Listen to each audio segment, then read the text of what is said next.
অতিরিক্ত গরমে শরীর যেমন খারাপ হচ্ছে তেমন মুখের রুচি নষ্ট। তাই দেরি না করে চলে আসলাম অন্য কিছু বানাতে। খাবারের রুচি তো ফিরে আনতে হবে, তাই না? তাই ছাদ থেকে কিছু লাউ পাতা নিয়ে চলে আসলাম, আর নিয়ে আসলাম কিছু পুঁইয়ের পাতা। সেগুলোকে খুব ভালো করে ধুয়ে নিলাম। ধুয়ে নিয়ে তার মধ্যে আবার একটু লবণ দিয়ে ভিজিয়ে রাখলাম, যেন পোকামাকড় চলে যায়। আসসালামু আলাইকুম, সকলকে স্বাগতম জানাচ্ছি সারস ব্লগে আরও একবার।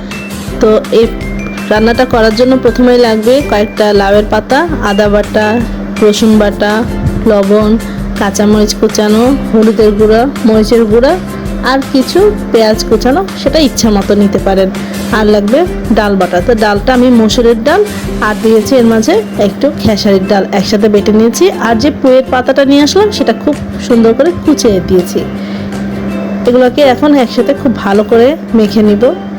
তবে ঝালটা আপনারা আপনাদের চাহিদা মতো দেবেন, কেননা আমরা তো ঝাল কম খাই, সেজন্য আমি মরিচ খুব বেশি দেইনি। তবে আপনারা ইচ্ছা করলে বাড়িয়ে এবং কমিয়ে নিতে পারেন ইচ্ছা অনুযায়ী।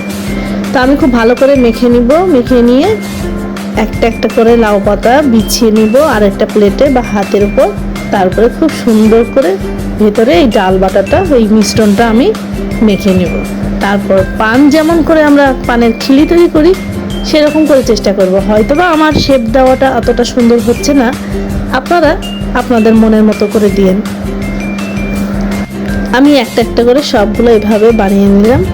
অনেকগুলো ডাল লেগে আছে, হাতের ডালগুলো তো লেগে থাকবে, তাই না? তারপর দেখতে অনেক সুন্দর হয়েছে। এবার একটা ফ্রাই প্যানে সুন্দর করে ধুয়ে মুছে নিয়ে তার মধ্যে আমি একটু তেল দিয়ে দেবো। তেল দিয়ে ডুবো তেল দিলেও হবে, ডুবো তেল না দিলেও হবে, আপনারা হালকা করে ভাজতে পারেন। আমি ডুবো তেলই দিয়েছি মোটামুটি। এর মাঝে খুব হালকা হালকা করে আমি ভেজে নেব। হালকা হালকা বলতে অল্প জালে ভেজে নেব, কারণ খুব বেশি জাল দিলে ভিতরটা কাঁচা কাঁচা থাকবে, ডালটা ভালো লাগবে না। তারপর এভাবে সুন্দর করে ভেজে নেবেন, ভেজে ভেজে তুলবেন আর গরম গরম ভাতের সাথে পরিবেশন করবেন।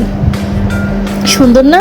আমার রেসিপিটা যদি আপনাদের কাছে ভালো লেগে থাকে তাহলে আমার পেজটাকে ফলো দিয়ে রাখবেন, লাইক করবেন, কমেন্ট করবেন এবং শেয়ার করবেন। সবাই ভালো থাকবেন। আজ এই পর্যন্তই। আবারও নতুন কোনো রেসিপি নিয়ে চলে আসবো কোনো এক ভিডিওতে। আল্লাহ হাফেজ।